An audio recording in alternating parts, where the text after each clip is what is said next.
right now. Next time on Fletched and Loaded. Oh, fail bot. That's okay. Good thing it's not a professional thing we're doing. It's not? No. I totally thought this was. I thought this was real life.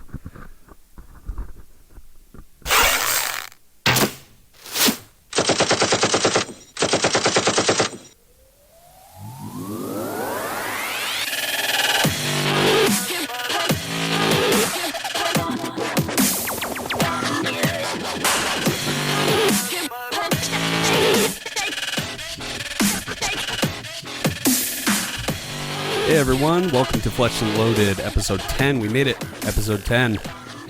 And Josh is here. What's up? He's not busy this week, yay! So we all get to hang out and have a good time together. But hopefully you guys are having a good week. Thank you for joining us, episode 10.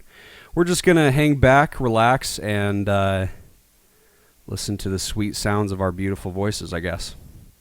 Right?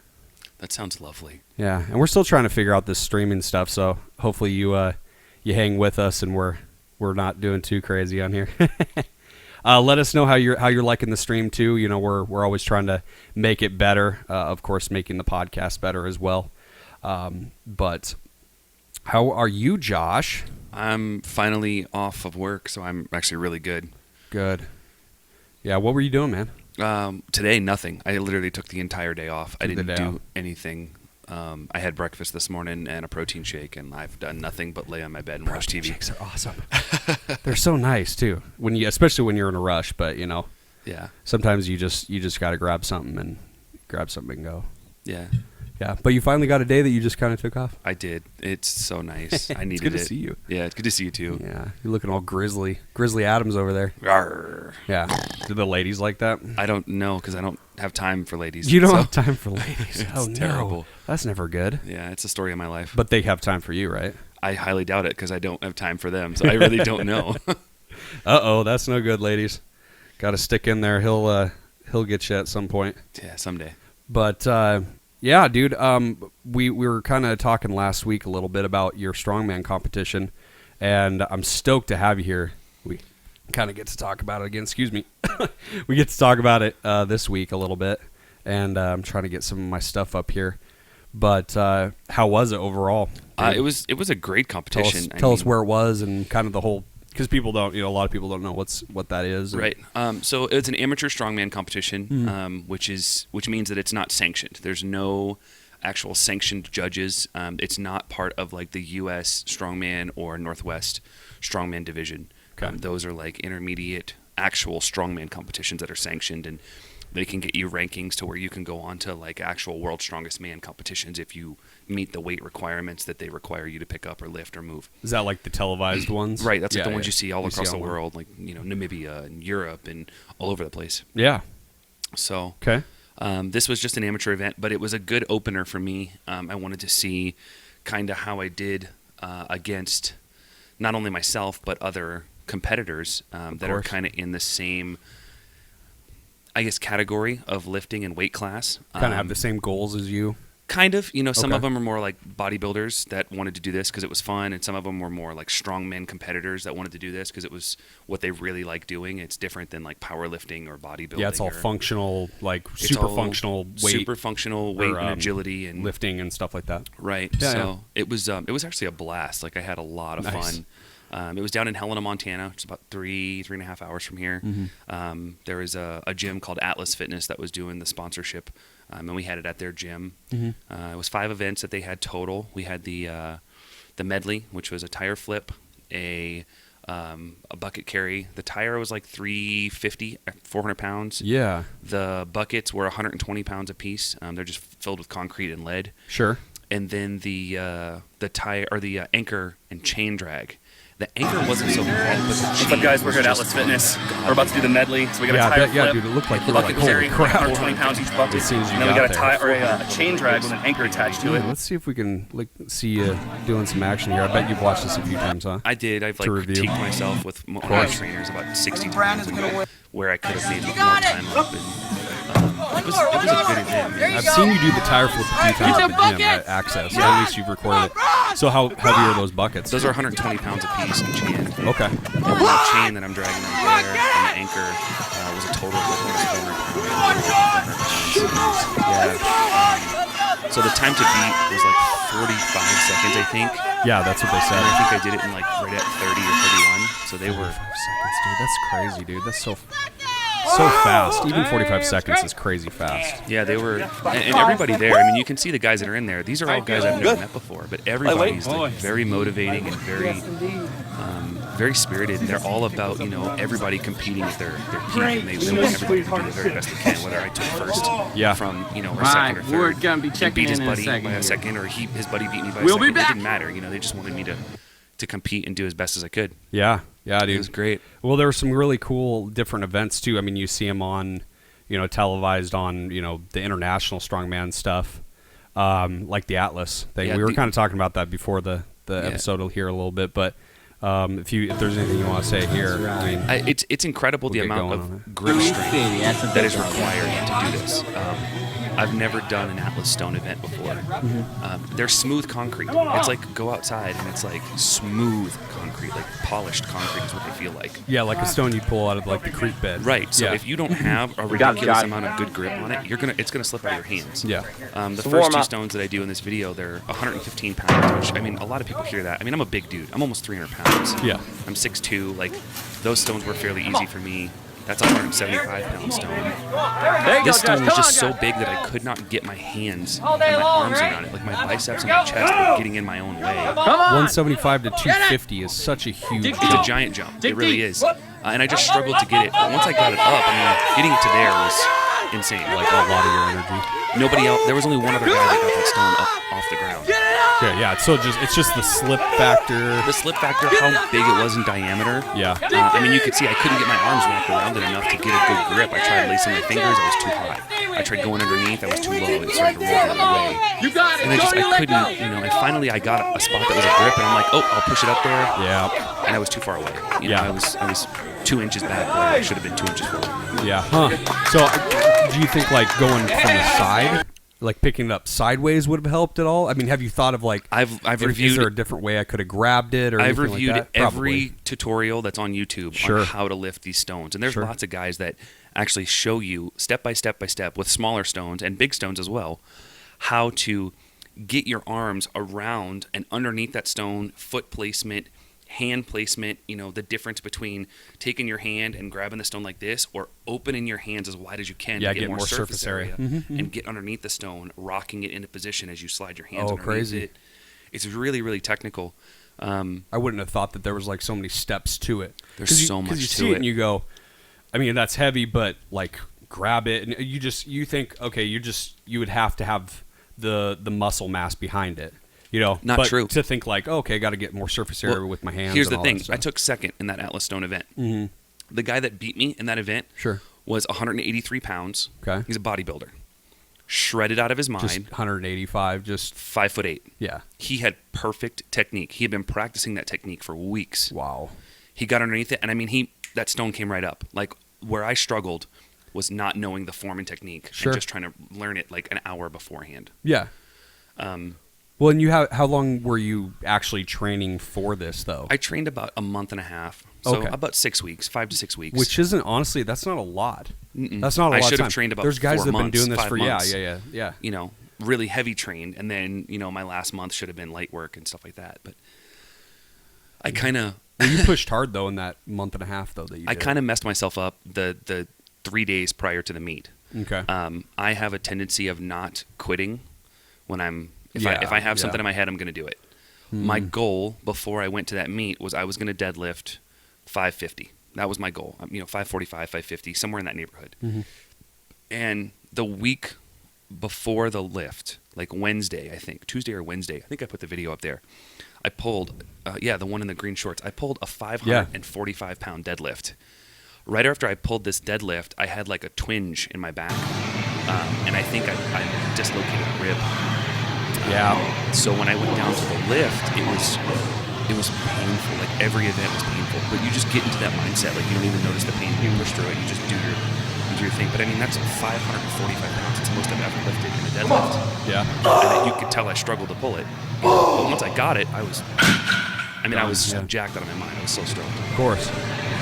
Yeah, I mean, I know at least, listen to a bunch of different like nutritional and physical kind of building podcasts and episodes and stuff. The biggest thing they stress is like, of course, you just have to have that time for your body to recover. Time to recover, yeah. And build that muscle back up and stuff. Yeah. Which probably could have saved me. Do you think that would have given you that little bit of extra edge? I think that it would have assisted me better in the Atlas Stone event. Okay. I think I wouldn't have fought that stone so hard because 250 for me is not that heavy. I can grab that. It's the shape of it, and it's the shape, and it was the fact that my back wasn't right. Okay. I knew something wasn't right, so I was really cautious with the lift. Yeah, that makes sense. And the other events was like the Hercules hold, which was like these two big pillars that are steel pillars, are super heavy, probably like 300, 350, 400 pounds. I don't know. They're heavy. And you're holding them in position while you're trying to just retain your hand strength the whole time.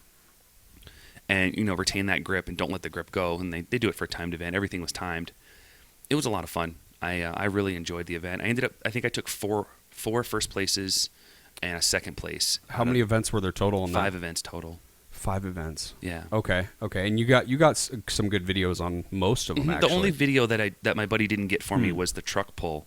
Oh yeah, that would have been the best one, dude. It was so That's awesome. It was kind of so everybody else that did the event did around 18 to 20 to 27 seconds for this truck pull. It was 11 or so 1,000-pound truck pull. Okay. I did it in 13 seconds.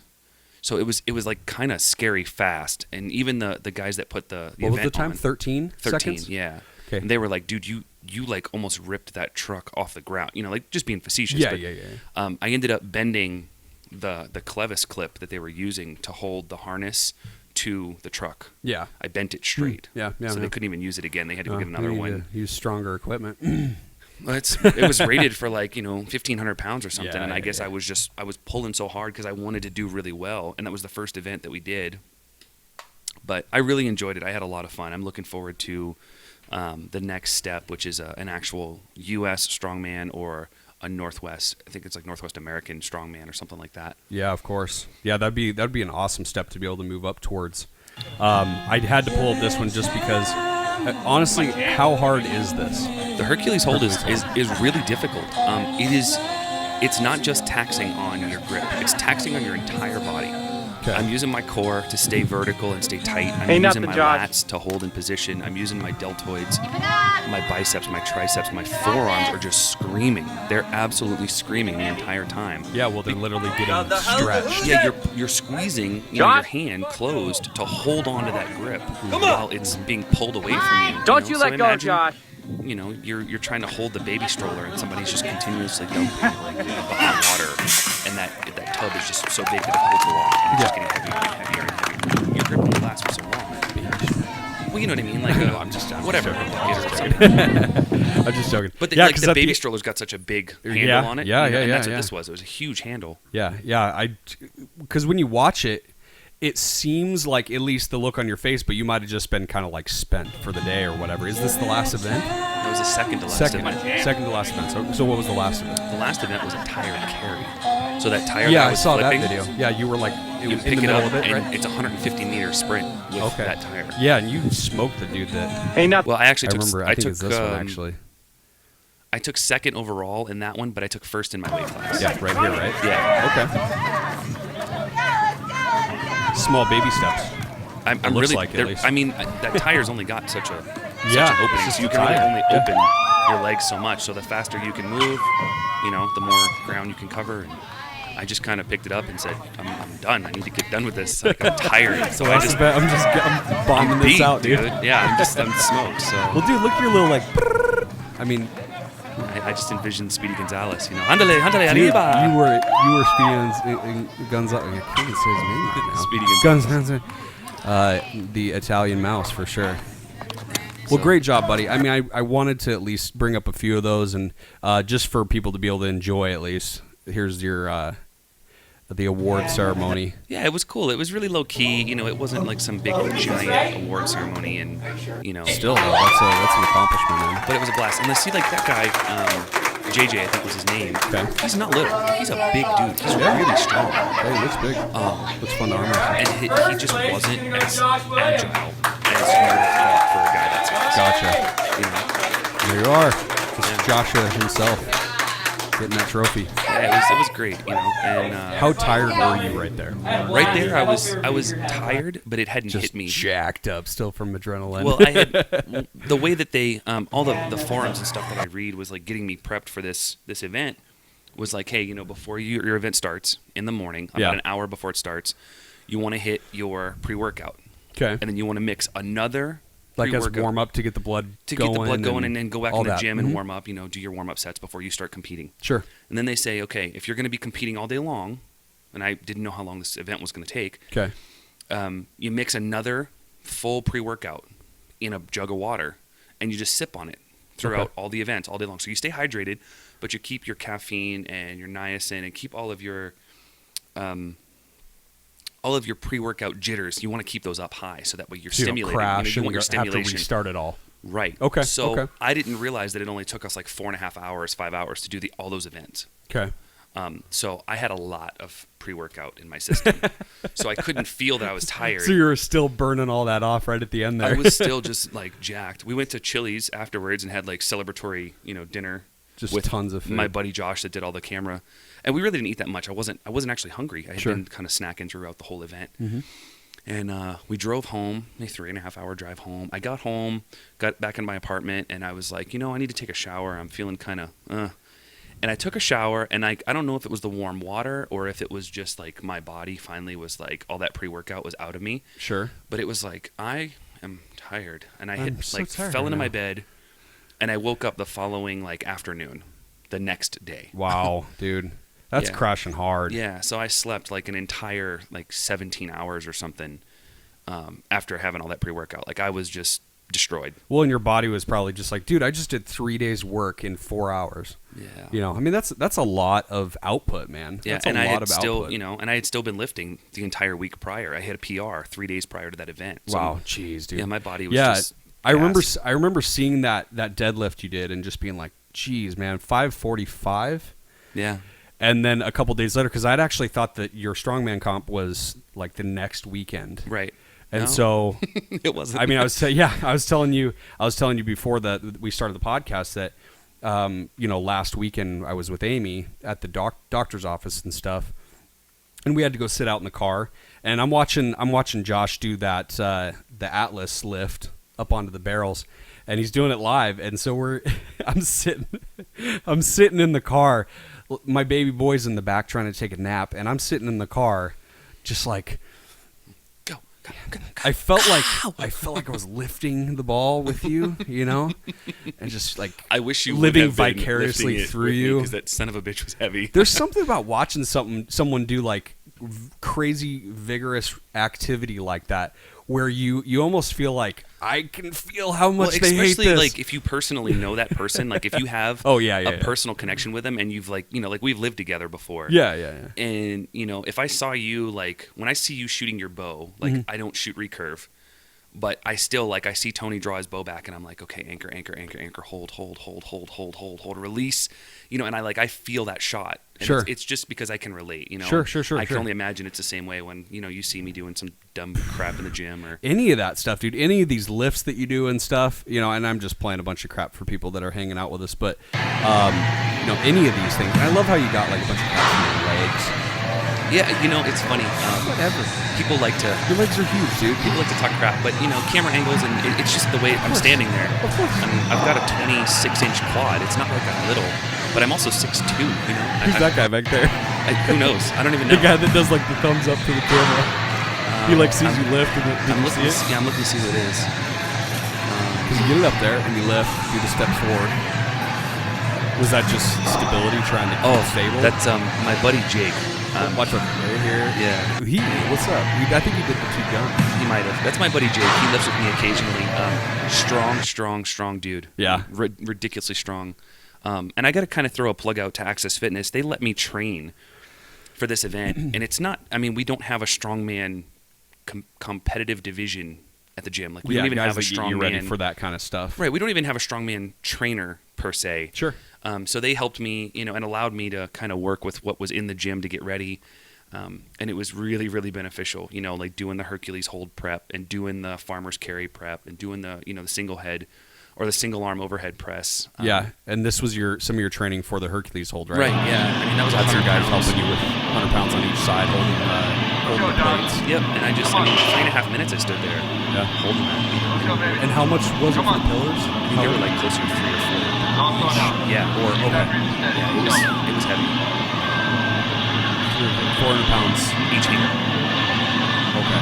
Yeah. It was substantially heavier than this, but this was great training for me because it helped me to find where that spot is where you're like, oh, I can give up.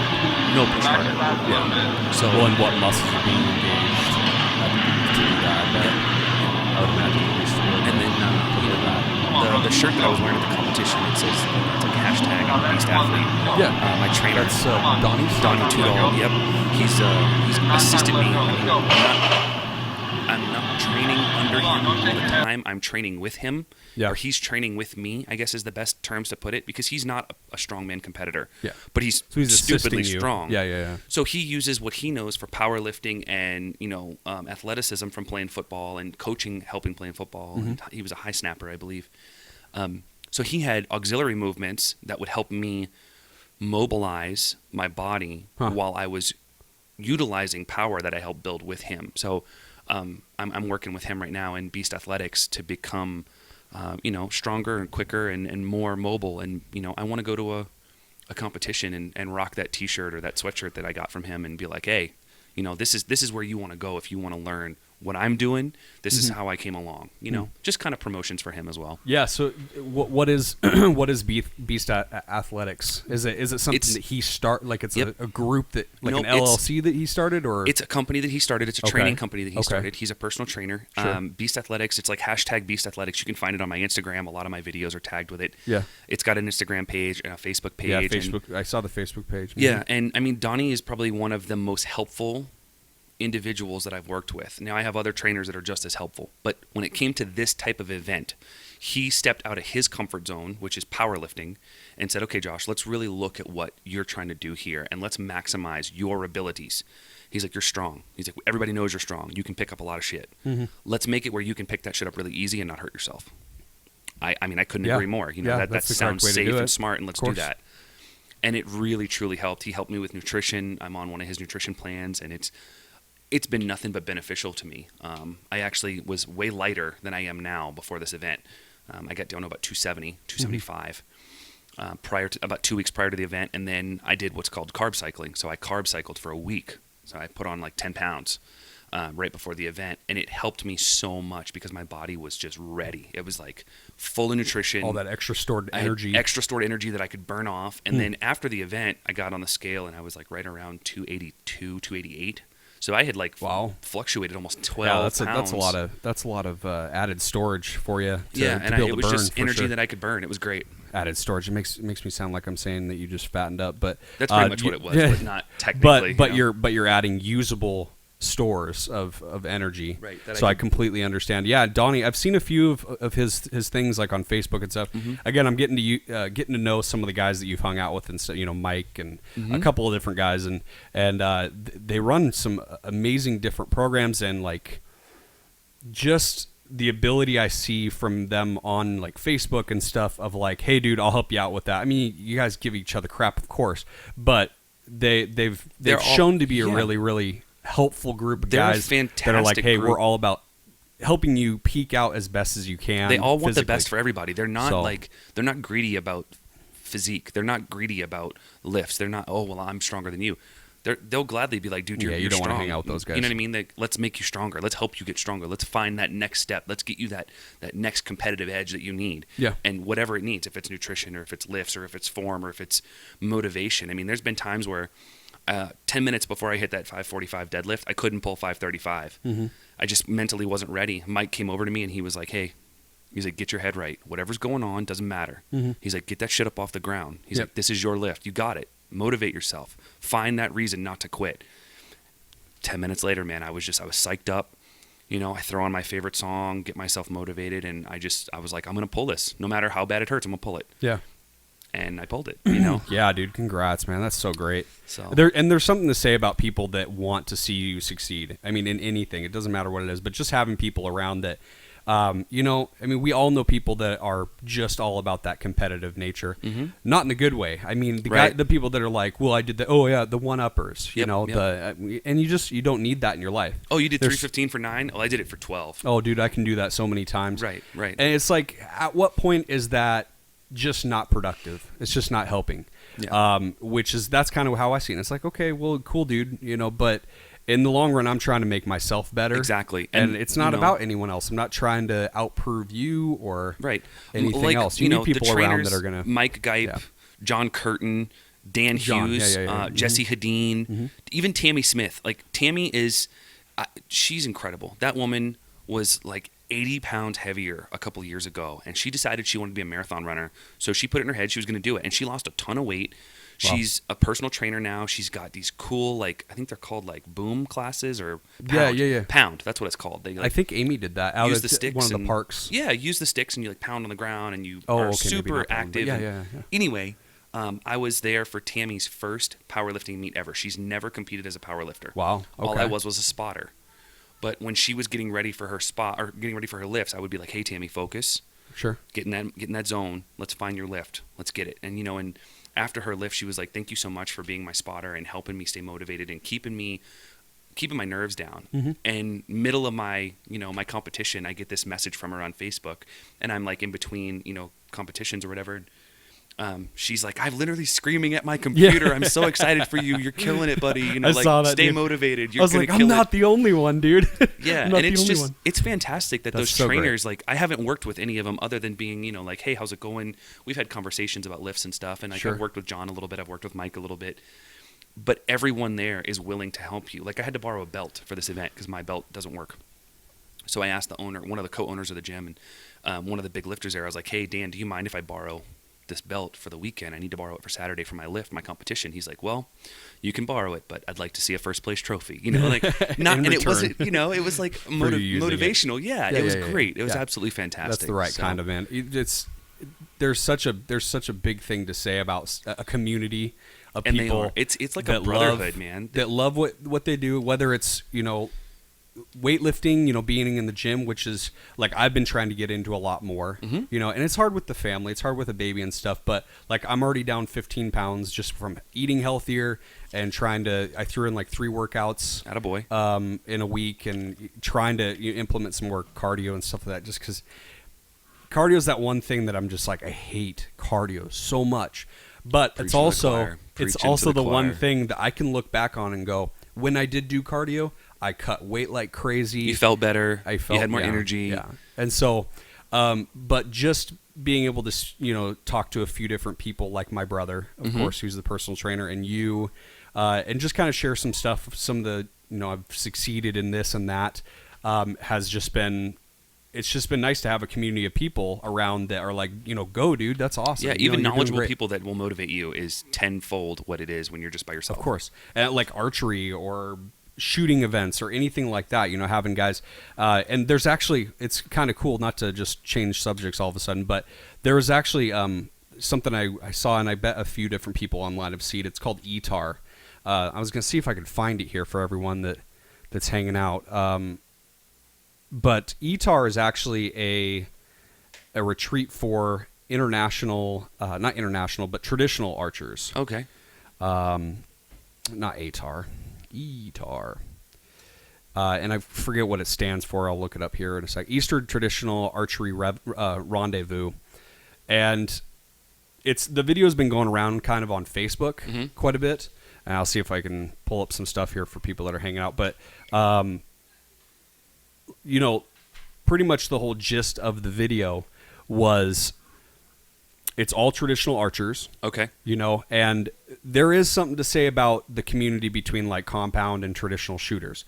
Compound is very mechanical, such as, all your tech stuff and hitting extremely accurate and all that. Whereas traditional is all about the feel. Right. It's all about repetition and, You know, it's a different side of it. But you know, of course, we try to bring the community all together. But this is something that I learned about that was just kind of eye opening and kind of cool, because what I've been trying to do, especially with doing this podcast and stuff, is really like on Instagram and Facebook and stuff. And you and I have tried to do is just bring the community of archers together as best we can. I mean, and just be like, hey, what do you shoot, dude? That's awesome. Like, how does that work for you and stuff?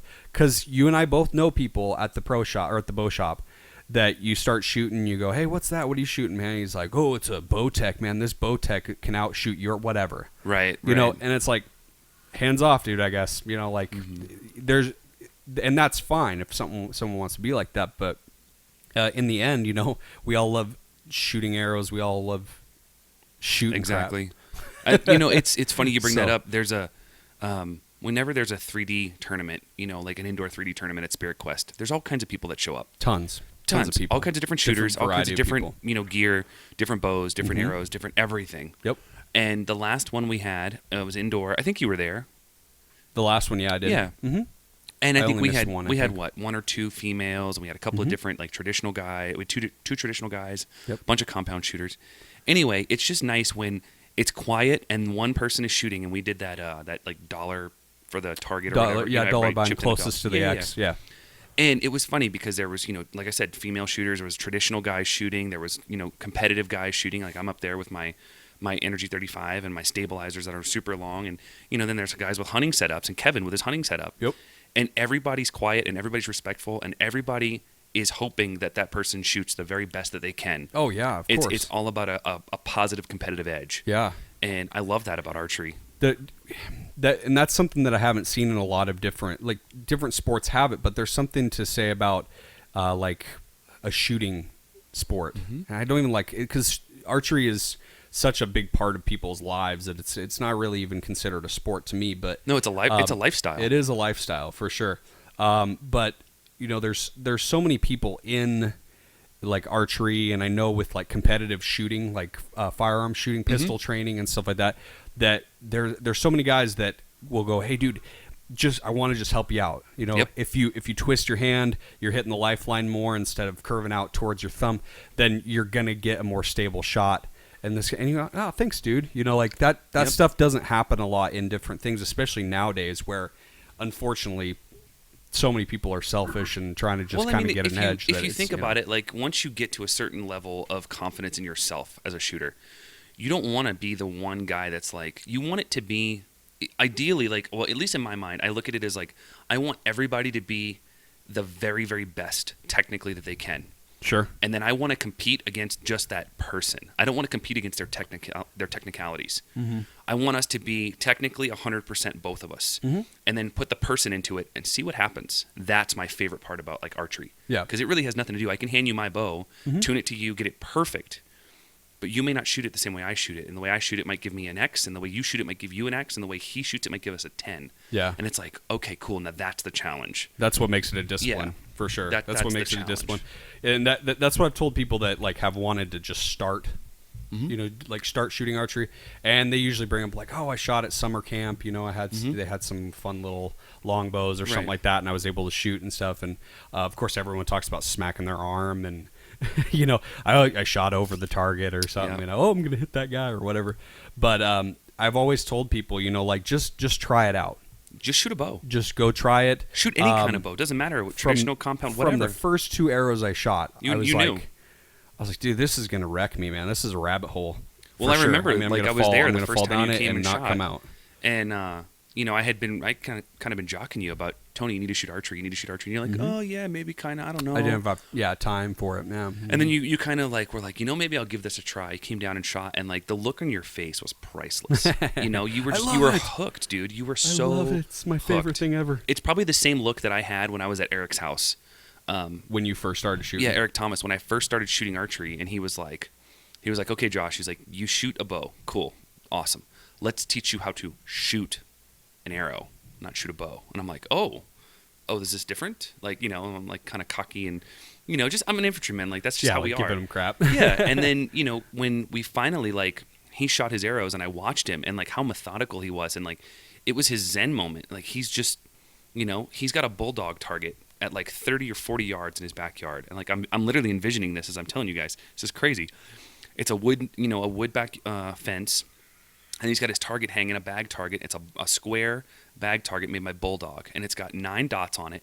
But there's 2 actual bulldogs, like in the imagery for the name Bulldog target, like the logo. Mm-hmm. And he goes, okay, well, we've been shooting the dots. And he's like, well, now it's time to shoot the eyes out of the Bulldog. And I was like, what?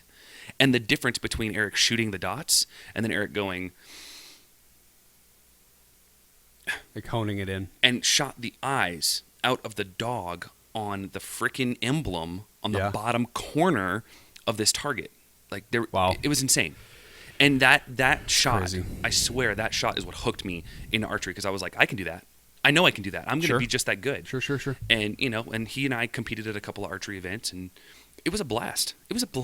Yeah. I miss being in New York shooting with him just for that reason, because he like competitively motivated me. Mm-hmm.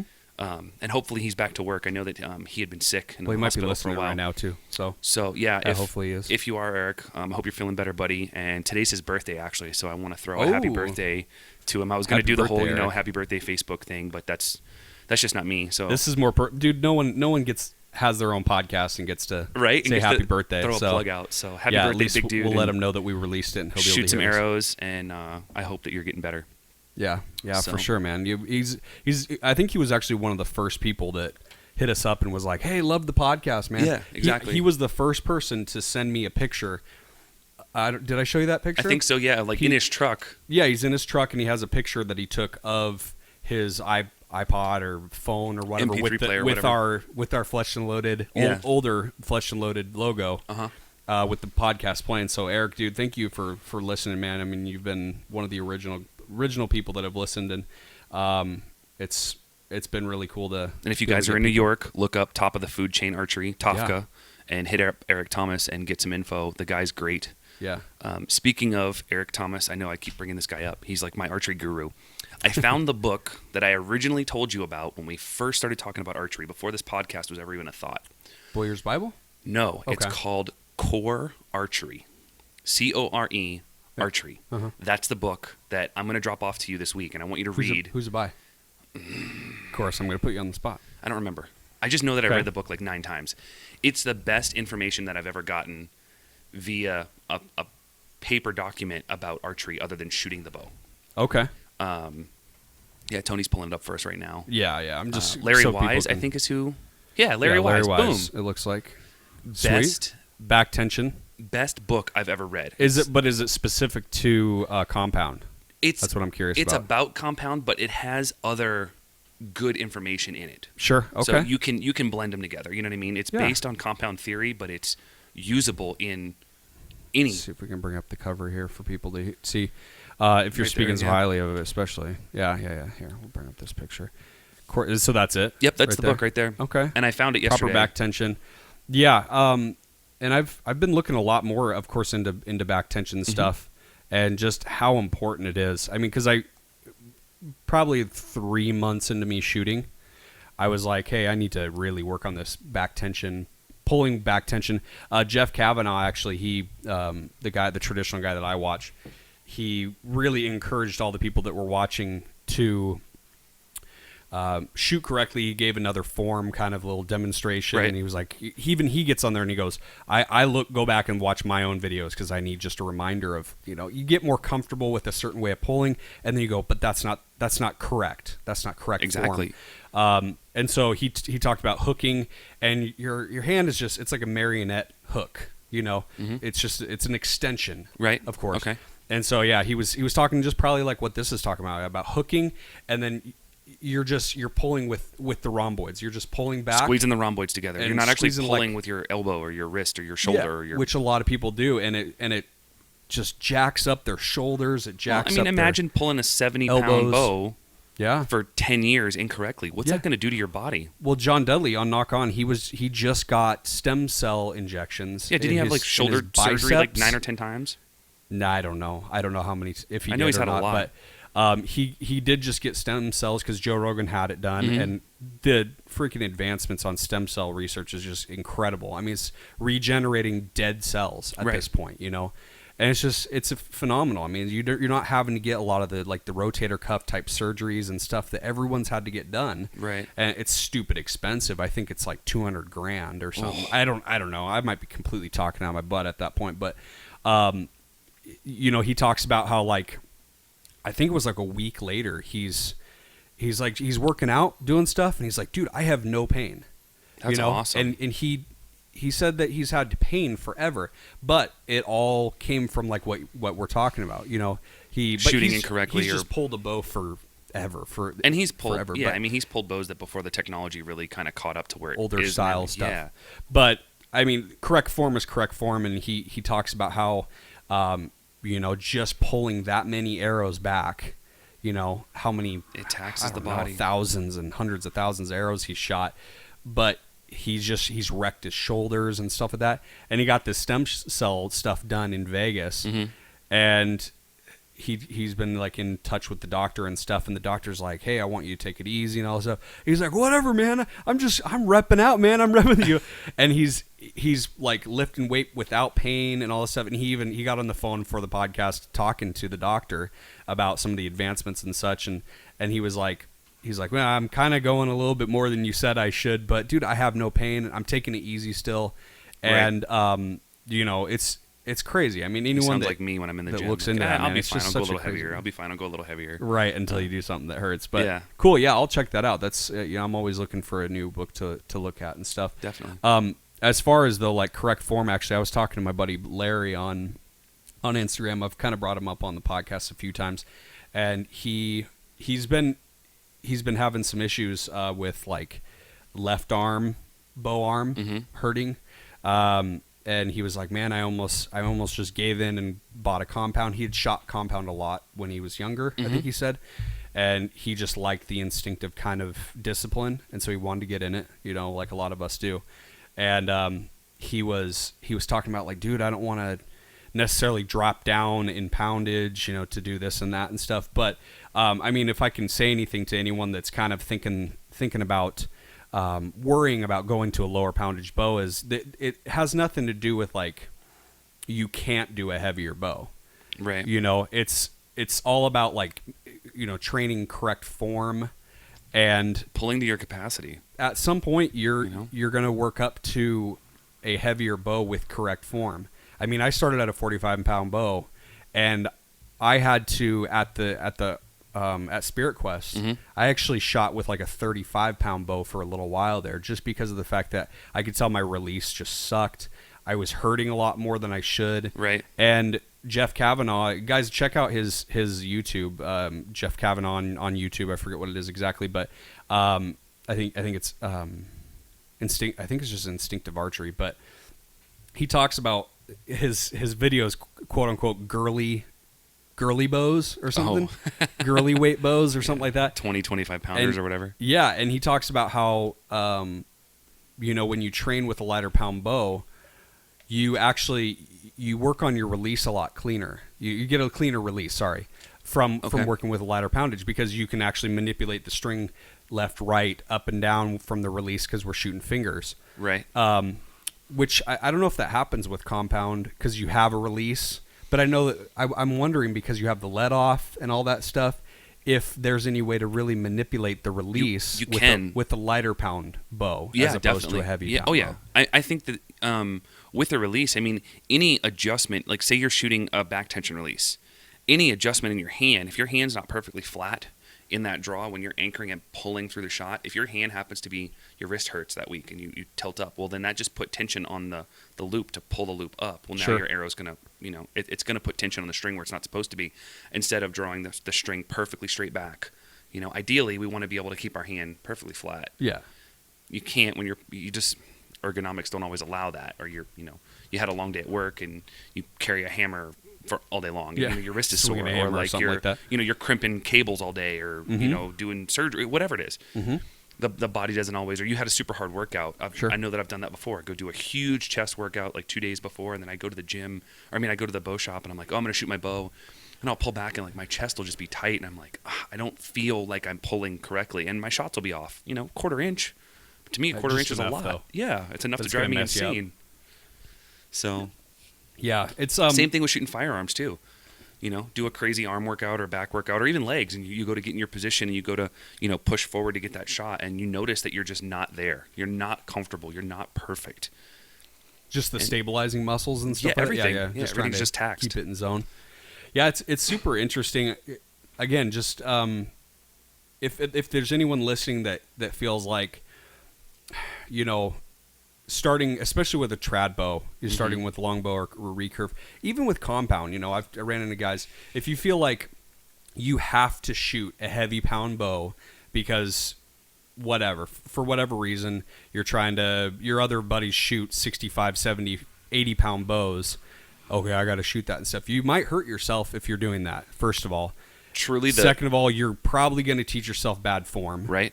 I know for a fact on trad bows, if you shoot a heavy bow right off the start, 90% of the time you're going to have bad form because all you're doing is, I know Jeff talks about control the bow, don't let the bow control you. Absolutely. And it's such a huge point to remember because if you're starting out with a 50, 55 pound bow, you know, all you're thinking about is, I got to pull this string back to this anchor point. That's all you're thinking. You're not thinking, you know, extension and anchor and pull through and stuff. Right. You're thinking, holy crap, this thing's heavy.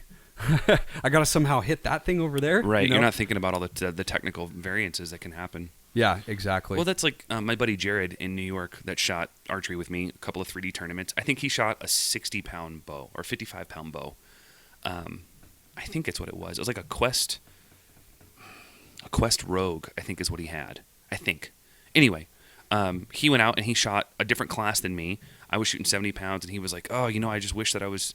And I'm like, "Your arrows are just as fast, if not faster, than mine, because you're shooting lighter poundage, but you're shooting a lighter arrow. You have a shorter draw length. You know what I mean? Like everything Smaller is spine, working, all that stuff. Yeah, everything's working into your favor, just as this is working into my favor. The only difference is kinetic energy. We're shooting foam targets. Yeah. And like as soon as I said that, he was like, penetration. How he was deep? like, "Oh, so it really doesn't matter." I'm like, "None whatsoever." Well, people think that they have to hit a quota. They have to hit like a stereotype that, oh my gosh, I'm going to smash this arrow through the target and it's going to break through and stuff.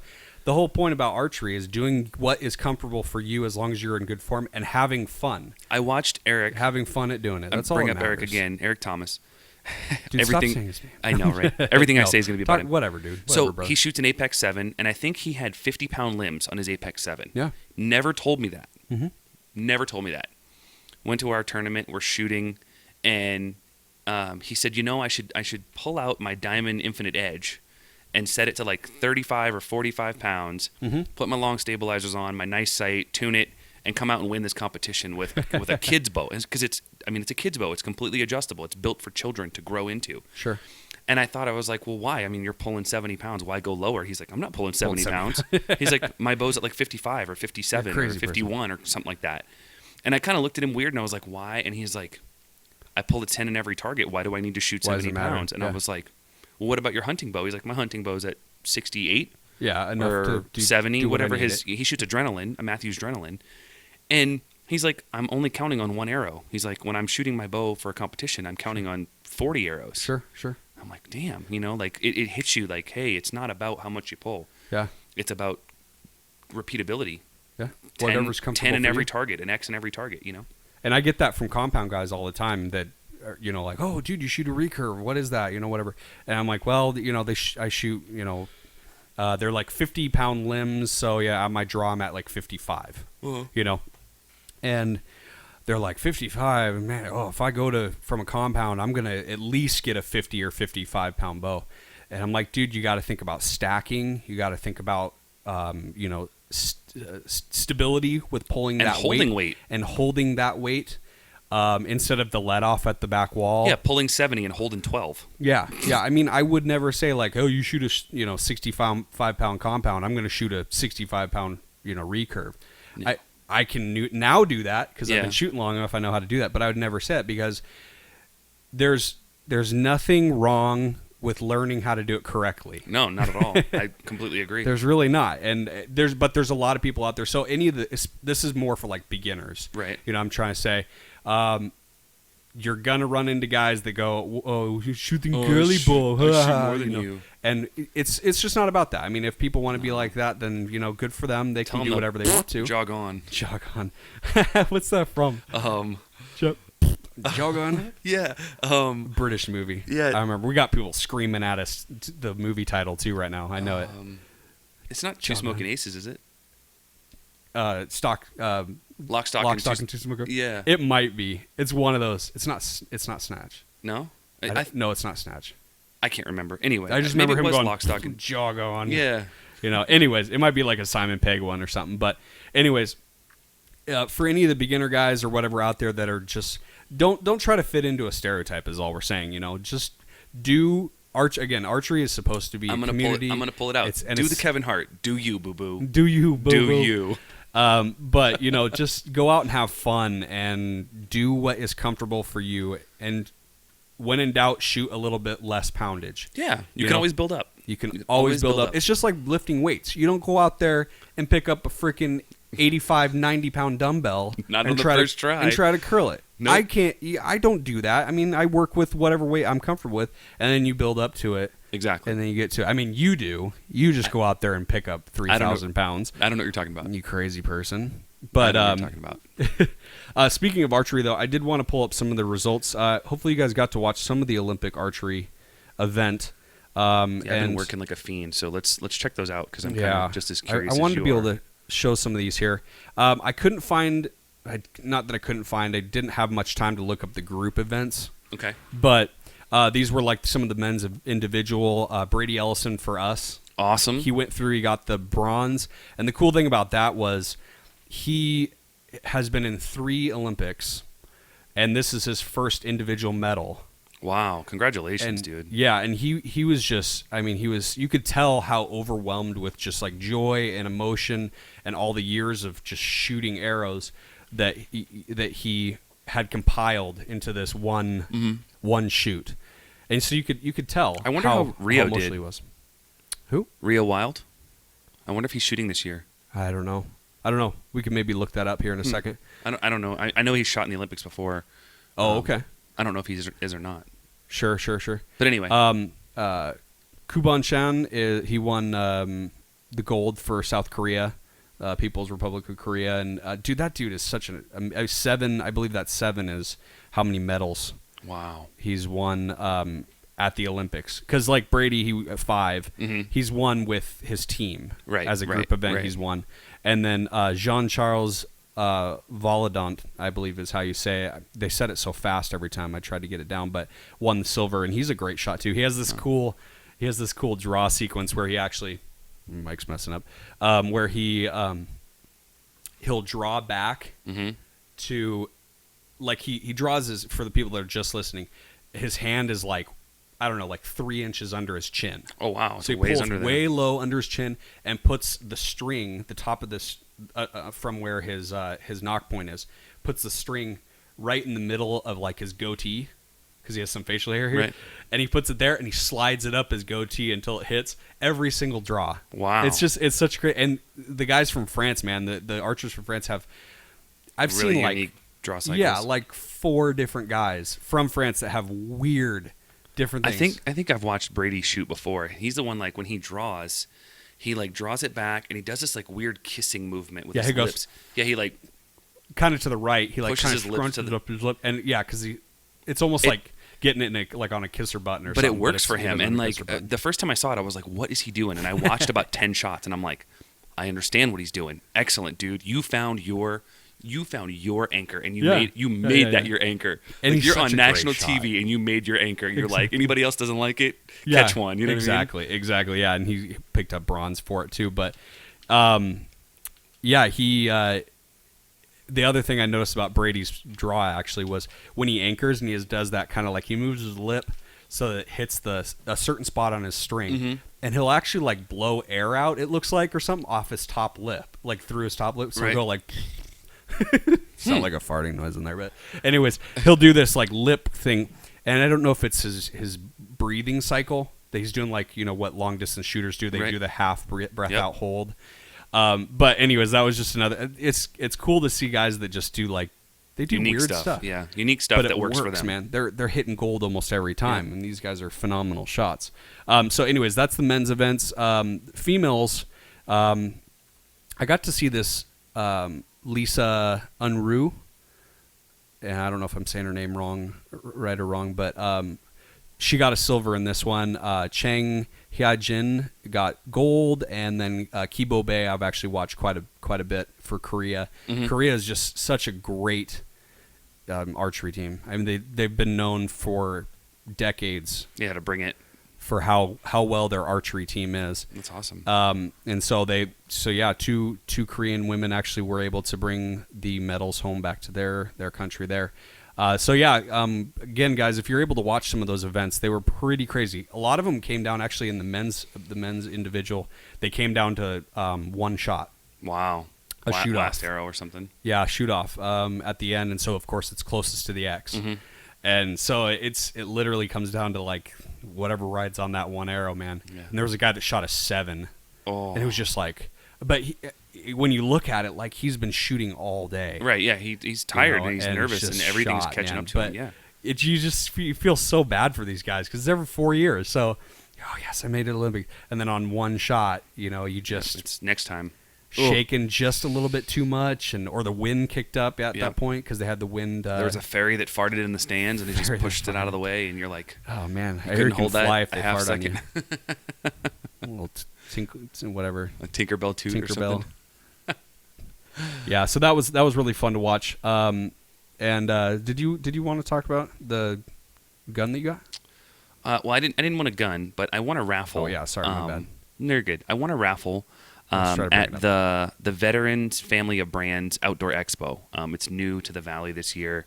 VFOB. Just look up VFOB and you'll understand and you'll be able to check out what I'm talking about. They are a great group of guys that are bringing different firearms and outdoor sporting expos to the Valley and to the world. I mean, they're bringing stuff out. But anyway, so the raffle that I won was for it's called a Warlock multi-caliber system. It's made by Frontier Tactical. Everybody that doesn't understand what I'm talking about, I'm going to try to explain it as best I can. Yeah, dude. So I shoot an AR-15 a lot. I shoot a lot. And anytime there's new stuff coming out in the market with AR-15s, I'm always intrigued, and I try to stay on the up and up at least with the newest, most usable stuff. I mean, every day there's a new foregrip or a new charging handle or some shit. But Yeah. I want to know the stuff that's coming, around the corner that's going to change the industry. This system allows you to take their upper receiver that they send you, that you purchase from them, and it has a locking mechanism built into it. You can literally take a barreled assembly, so a barrel a barrel, gas tube, handrail, gas block, and their adapter plate, insert it into this upper, turn the crank, lock it into position, and shoot that caliber. Loosen it, disconnect it, put a new barrel and a whole new barrel assembly on, shoot a different caliber by changing out the bolt carrier group. So you can shoot, and this is what blows my mind, 22 caliber all the way up to 50 Beowulf, everything in between. Ooh. So 22, 223, 5.56, 7.6239, 6.8, 6.5, 458 SOCOM, 50 Beowulf, all these calibers, right? Yeah. And it's all usable by this one system that they created. It doesn't matter what the barrel is. You can just make the adaptation. And that's what that's what you got there? And that in this photo that you guys can see, that's what I won. I won that system with 2 adapters, and it came with a 300 blackout barrel assembly already in the box. Wow, dude. It was like crazy. $1,800 that I won on a $5 raffle, and it was for a great cause. But I was just really stoked that I won it, and I wanted to kind of share it. Yeah, absolutely. Look up Frontier Tactical and look up the multi-caliber system. You guys will be so impressed. Now, of course, there's going to be the gun guys out there like, well, I only shoot precision, and I never need to change calibers. Sometimes it's fun to shoot a different caliber. It's good to get out of your normalcy. It's good to get out of your comfort zone. Mm-hmm. I don't shoot 300 blackout. I never had one. Yeah. Now I do. Yeah. So I'm going to shoot 300 blackout for a while. Yeah. I want to get a 7.62 by 3.9 barrel and be able to shoot that out of my AR because that's an AK round. technically. Technically, okay. You know, so I want to be able to shoot AK rounds. Like, how cool would that be to say, hey, yeah, I got an AR that shoots 9 different calibers? People would be like, what? Like, no, literally, I can shoot any caliber I want. I just change out the barreled action. And that's a system that you're just able to incorporate. Yep, and all on you do your is AR. just take it and put that upper on an already built lower, put it in place, put a carrier group in Wow. it, attach the barrel. Has that tighten ever the been lugs. done before?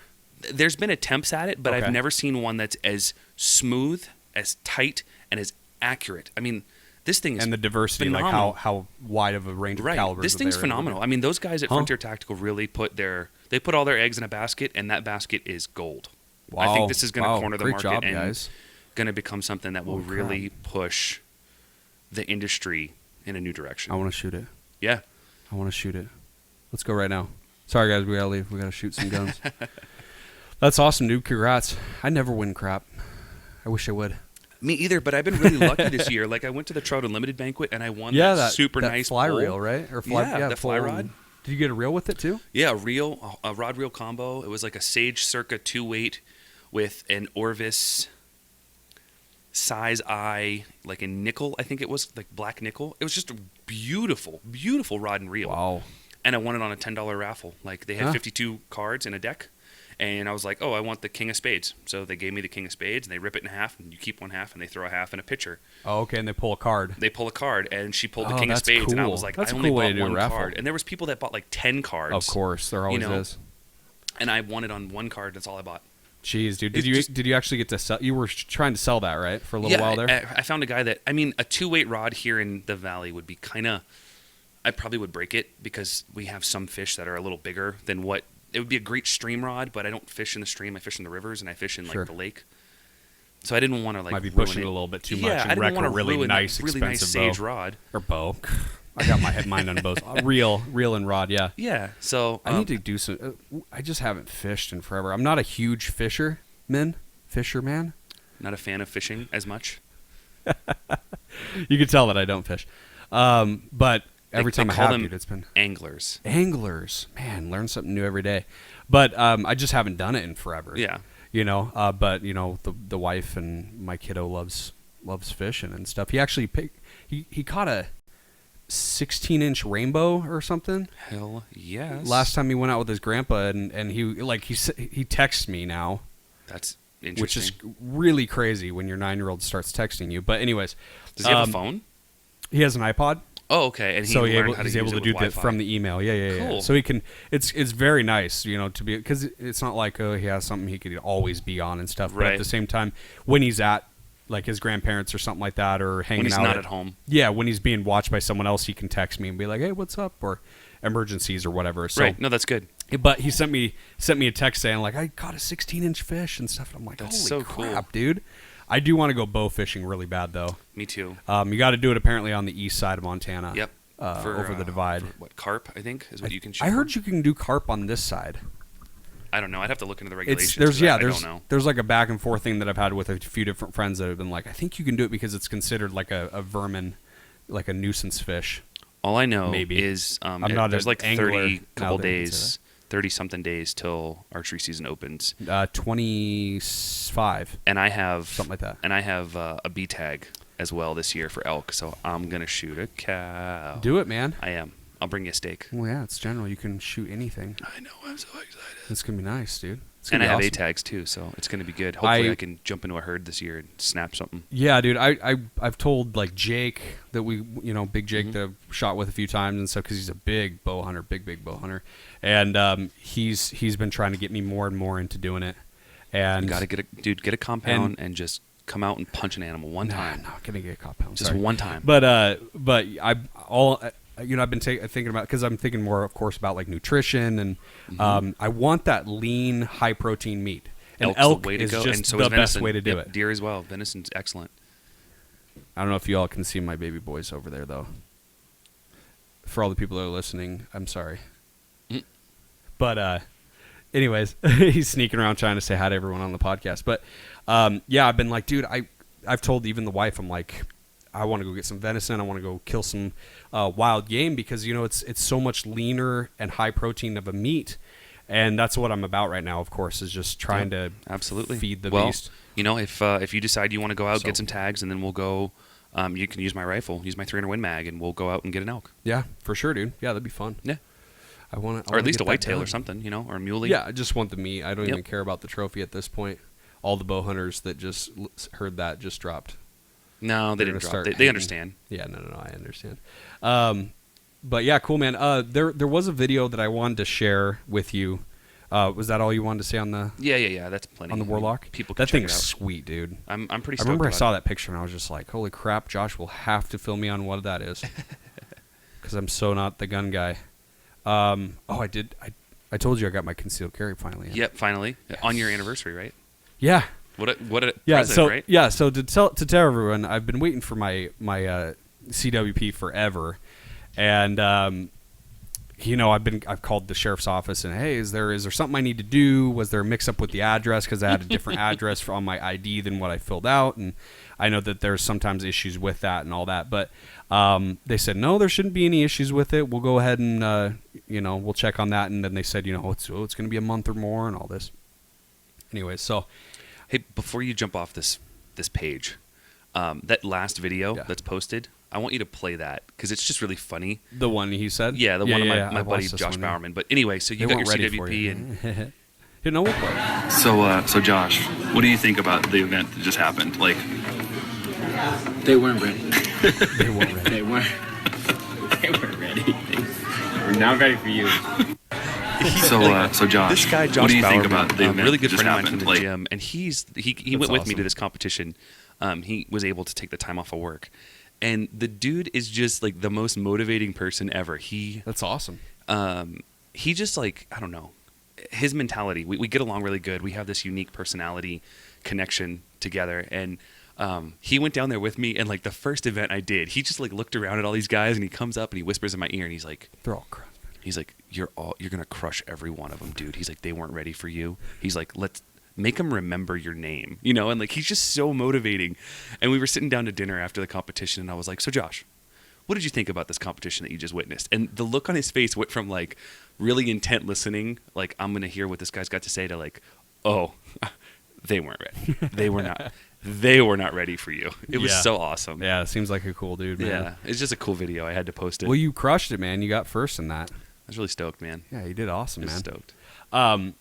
Yeah, but anyways, on the permit thing, it was my anniversary, so came home. That's Been waiting cool. for this permit for a while and stuff, and I kind of I got into that mode of just like, I'm just gonna forget about it, and whenever it happens, it happens. I'm not too worried about it, and I had actually kind of forgotten about it for the last couple days on that. Mm-hmm. And I go and pick up like flowers, and it's actually the flowers that are right there. Nice. For the wife, and some ice cream and stuff that we were able to kind of hang out and, Mm-hmm. and have a good night together and stuff. And I walk in, I'm like, happy anniversary, babe. And oh, thank you, all that. And then she goes, I got you a present too. You And know, I was like, oh, well, we didn't have to do that. It's all good, brown chicken, brown cow. Yeah. Well, anyways, but she was like, yeah, and she hands me this. It's like from Sheriff's County, whatever, or Sheriff's Office Department, and I'm like, and I'm like, this is the best present you could have gotten me ever. She's like, I've been holding it for a week. Right? That's what she said too. She's like, I hid it because I know our anniversary was coming up. I'm like, you're so mean. I know you didn't do that. Did you? You didn't do that, did you? She's like, but I did. But I did do that. I'm not joking. But anyways, yeah. So I finally got that, and it's been different, man. Yeah. Being able to carry, and See, for me, it's like second nature now. I don't even. of course, yeah. You've been doing it for a while. Yeah, I don't even realize. Like, there's times where I'm like, oh, I shouldn't go in that place. Shit. Wait, let me go back to the truck. Yeah. There's been Yeah. times like I've walked and opened the door to like go eat dinner, but it's attached to a bar, and then I'm like, cose the door. Yeah. Walk yeah. back out to the truck. Exactly. All those little things you got to think Mhm. about. But yeah, so that's been pretty crazy. Having the ability to do that, because You do feel more secure. Yeah, you do. I think it's just the difference of like going from not having Mm-hmm. carried for so many years. I mean, pretty much my whole life, to now having it on my hip all the time. Right. And just the bulk of it is just, I got to get used to that and it's stuff. different. But I did go pick up one of those belts, the Crytek. Cryptech. Thank you. Cryptech belts that you kind of let me try out and has the Velcro and stuff. And dude, the thing's been awesome, man. But they're fantastic. I don't know if you saw my Instagram post the other day, dude.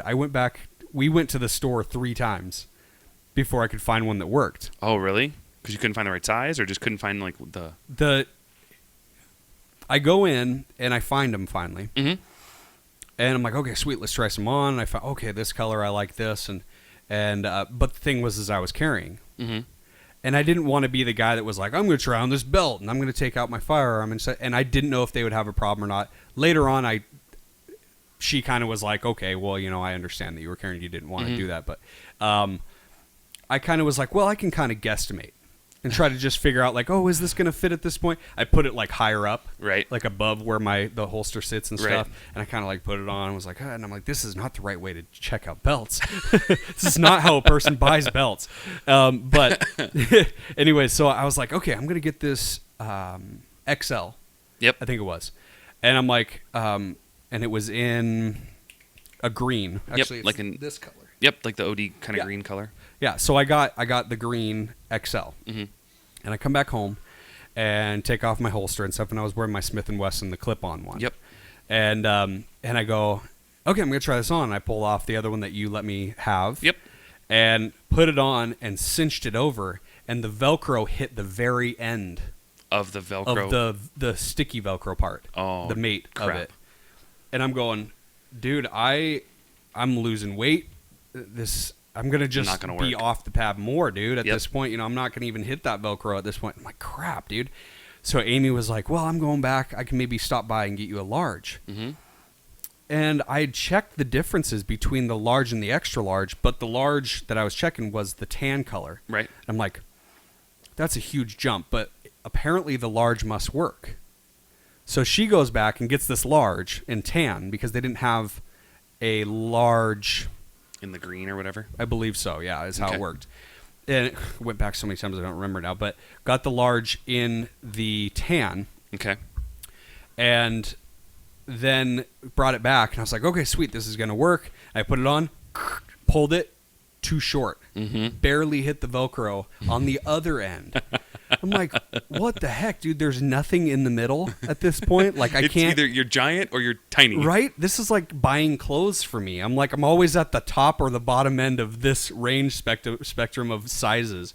I can never, like, I'm amoeba shaped or something. You can never buy pants for me. But anyways, I was like, dang, dude, and I was all just like, I was pissed and just like, man, I can't believe I got to go do this again. So I ran upstairs and I'm gonna go back to Army Navy, and I recorded actually a little video on Instagram, and I was just like, third time going back to Army Navy, and I went back in, and come to find out, I believe they found a large in the green. Mm-hmm.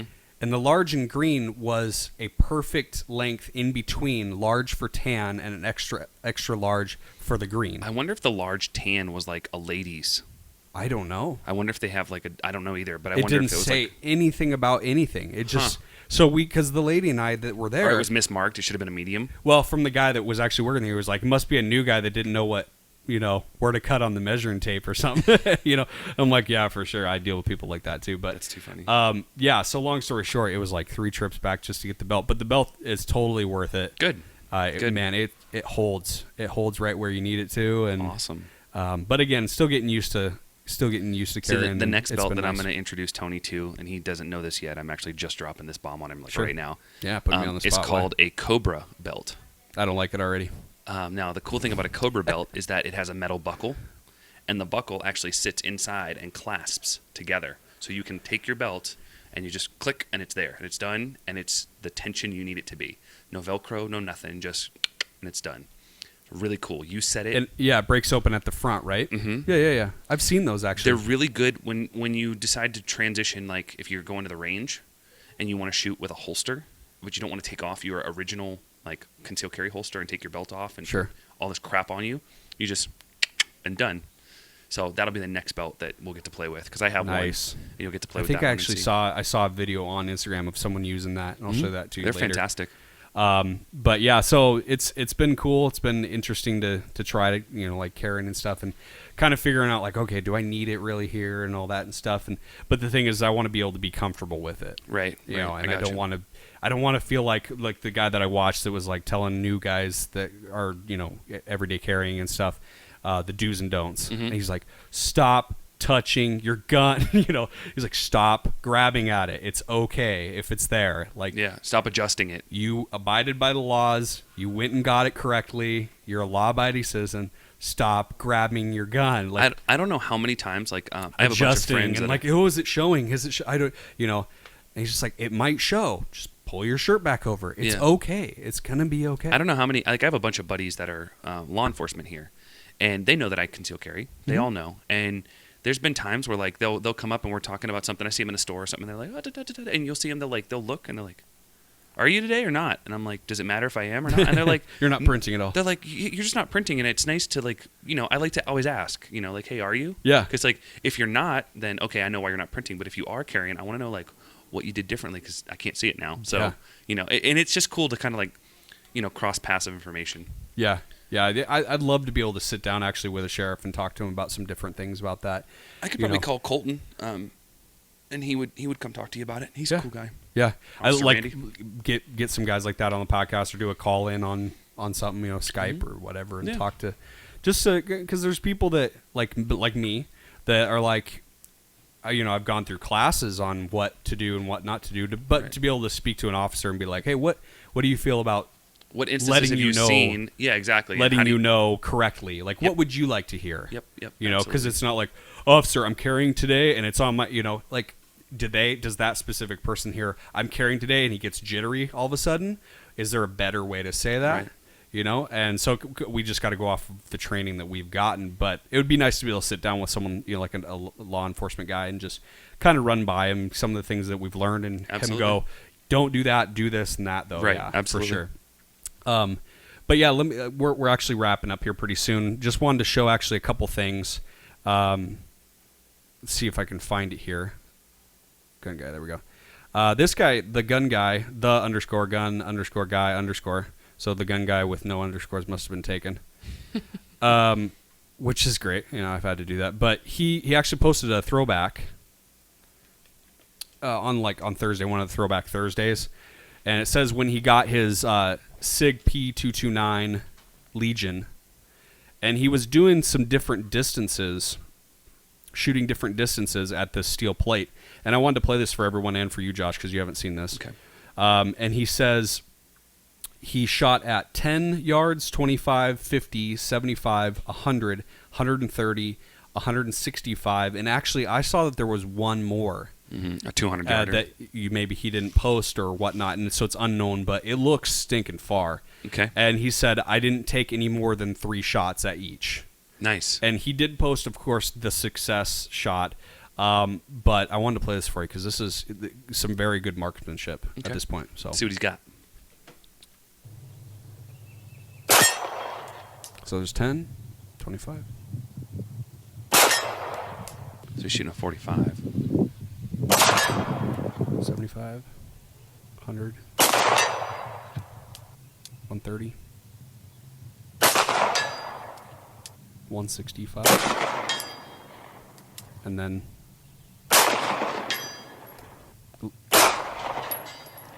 so I was one off, sorry. So it was 165 before that, and that really long one, whatever that was at.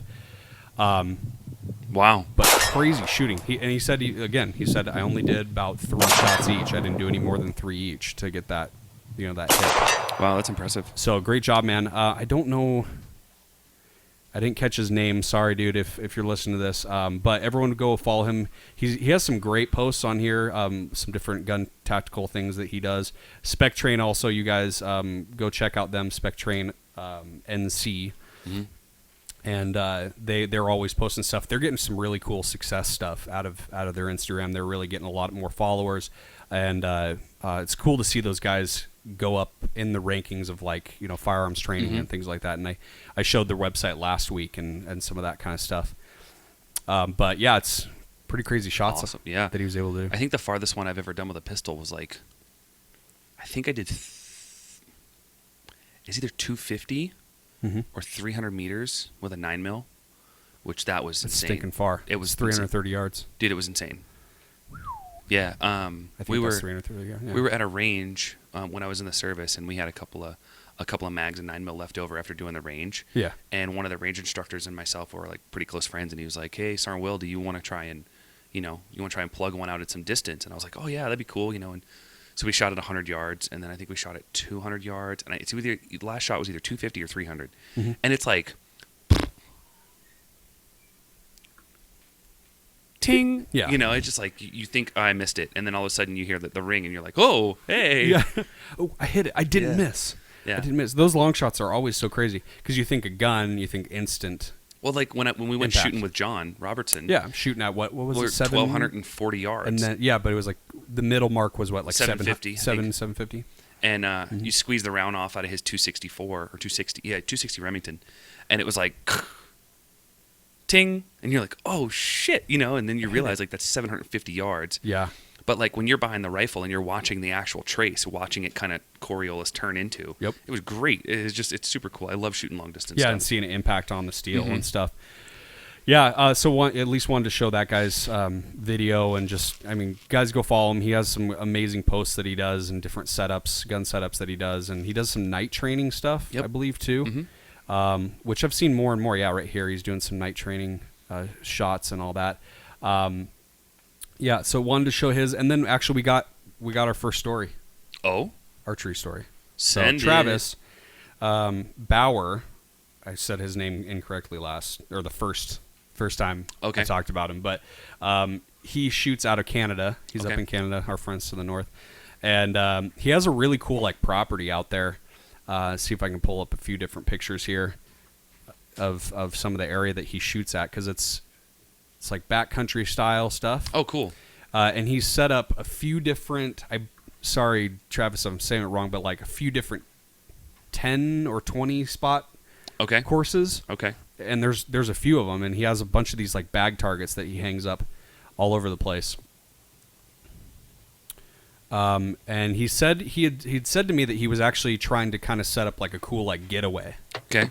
I don't know if it's for like other people to come check out, Right, or but just for he's him. shooting there. He shoots trad. Yeah. Okay. Yep. And he had messaged me one time during the like maybe compound episode where you were like, dude, just buy a compound, that whole Yeah. thing.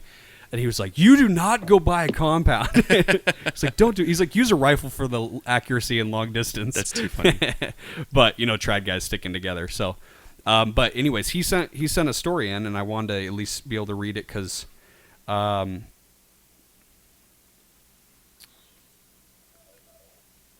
sorry, I was just checking another story here. He had sent our first story, and I'm going to try to see if I can get through this here. Super stoked that he was able to actually take the time to be able to do this. But he was talking about, I'm reading off my iPhone, so. But he says, when I first started shooting, I used my father's ancient Browning compound, around 65 pounds. Back then, I used to have a ring that my parents gave me. On this particular day, that ring was tied around my neck using a pretty hefty cord. Also on this particular day, the sun was blazing and I was shooting shirtless. The shooting was going fine until one draw, I leaned forward a little bit too far. Oh no. Unknown to myself, the ring wrapped around the string on the bow. Oh no. You see this playing out in your head, Yeah, right? exactly. And he goes, I released the arrow, only to find my head jerking forward as fast as the arrow, with my forehead connecting with the top limb. Shit. I looked down at my bow hand, and just behind my thumb was a massive goose egg and bruise forming, probably from the ring smacking. Right, smacking him on the way down.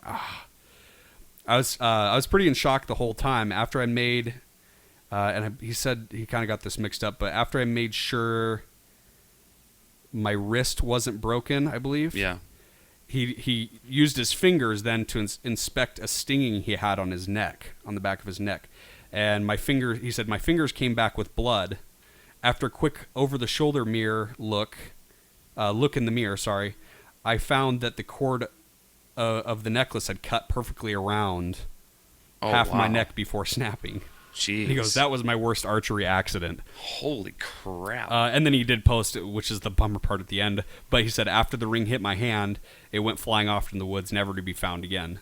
Oh, So that's- bummer, dude. But thank you for sharing that story. We love hearing other people's things that they've just gone the through thought and of stuff. that But- hurts. Oh. yeah, I mean, and you see some of the guys. Like, did you see the? I don't know if you saw the video I posted, but the guy, I think he was a beginner guy shooting a heavy pound compound, and he bends his bow hand his in left and hand just smacks himself in the face.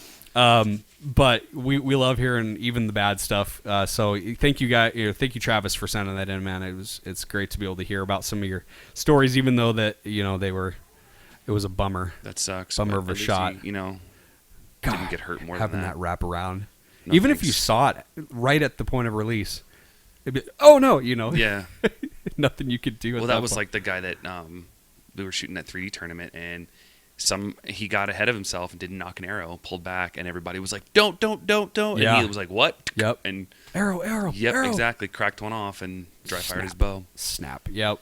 Such a bummer thing, but yeah. But I think we're gonna wrap it up. Yeah, that was a good one. About an hour and a half, I think, actually this time.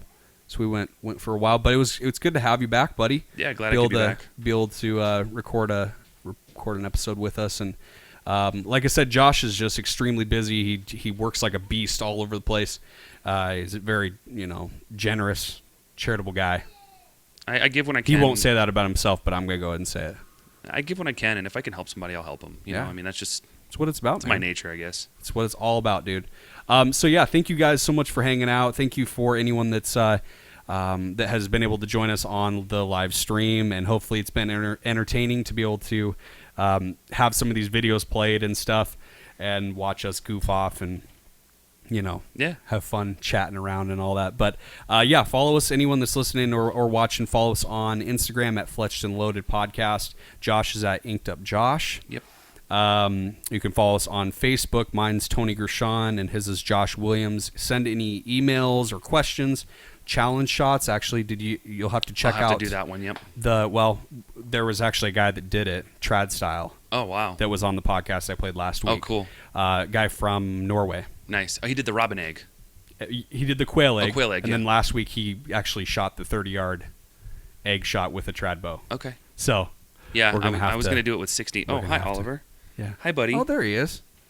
Anyways, so yeah, any challenge shots? We got a couple really cool ones. Travis, actually, same guy that sent me the thing. Mhm. He said I have another challenge shot, so we're Cool. getting them coming in, dude. Sweet. I'm gonna have to get my bow 100-yard milk jug shot. done. So Cake gonna be a City. little harder for me, but Yeah. I'm already at I 141. did that 141 too. Yeah, that was good. That was really good. I called you out on that one. Sorry, dude. No, it's okay. I was like, all right, Josh, got to get a next on this one now. It's okay. That's not a problem. If If I miss it with my bow, I'll shoot it with my 9mm, so I'm not worried. Exactly. You'll hit it somehow. But yeah, any questions? Again, any questions for us? We don't really care what it is, and we'll probably just answer it anyways. But or stories like what Travis did, that was awesome. Be able to hear that stuff. It kind of brings the community together, and other people go, "Oh crap, I did that too." Yep. Or challenge shots, like I said, send it fletchedandloaded@gmail.com. And I do have a Twitter, but I'm not on it much. I kind of just post the stuff that I do on Instagram to I don't Twitter. even have one, so. And Josh doesn't do that. So, yeah, thank you guys so much for listening, and we've had a blast, man. We've had such a great time, and it's been great having Josh back. Let us know if you're liking this live stream that we're doing, and I know we're having fun with being able to watch some videos, and it'd kind of be boring for people that are listening if we just watch videos. Yeah. So at least give them a chance to watch the video, because we post all of these videos. I'm posting them on the YouTube channel, Fletched and Loaded. You can just search that and find our channel. So yeah, go there and check out any of the past episodes that we've done, both audio and then any of the live streams we've done. You can check out as well. So thank you guys so much for hanging out with us, and man, we appreciate it. Yep, we till really next time. appreciate it. Yeah, thank you guys. So have a great week, and until then, shoot straight, everyone. And we're still live on YouTube, so we'll go ahead and take care of that. All right, see you guys. Peace.